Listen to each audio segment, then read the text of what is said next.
Hi mga kananay, good morning. Nagugas ako guys, so tinanghali ako. Sigala ako sa labas, bumili ng pang-ulam pang gabi. Inabot ako ng tanghali. Dito sa lugar ko, ang init maghugas guys. Hindi mo sobrang init dito sa amin ngayon. Pero pag inabot kang ganitong oras, maranasan mo talaga yung init. Mamaya ang ulan. Ito yung buhay ko guys sa amin dito, araw-araw. Kasi wala yung apo ko guys. Binalik ko sa mama niya.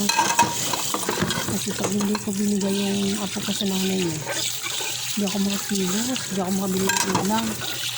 Pagpunta mo ng kanto, wala na. Bus na. Kaya, sa ulit ko muna. Nagugas ako ngayon. Dami ko guys. Kapit-lak ko. Almusal lang ko guys. Tsaka yung konting hapunan. Hindi hugasan. Kaya ayan. Mugas naman ngayon guys. Maya-maya ululuto ulam. Buhay nanay. Kailan kaya ito maalisan mga kananay, hugas tayo plato. Yung maga to, buhay natin ito mga kananay.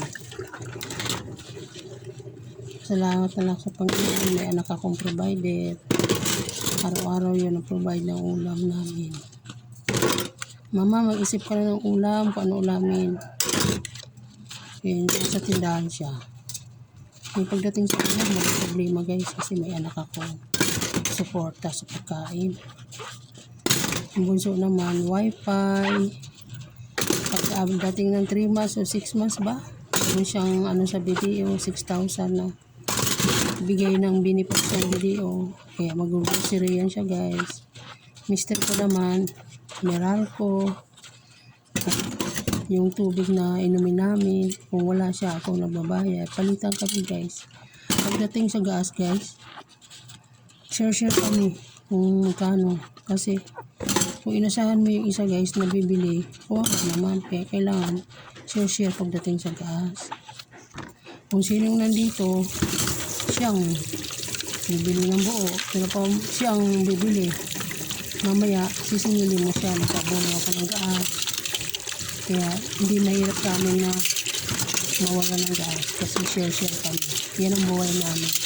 Yan ang turo ko sa mga anak ko na kung ano yung wala, share para mabili agad. Hindi yung isang tao lang magsisulgar kasi nabigat yun, di ba? Pag isa lang magsisulgar ng mo, nang bibilihin at yung nagkagaan. Ang bigas, yung pamangkin ko, si Pan, bibili niya talaga yan kung sinas katapusan. Matik na yan, magbibigay ng 1,000 pambili bigas. Ako naman ay kulang, ako ang magdagdag. Kaya yun ang buhay namin. Hindi hirap ba sa akin? Kasi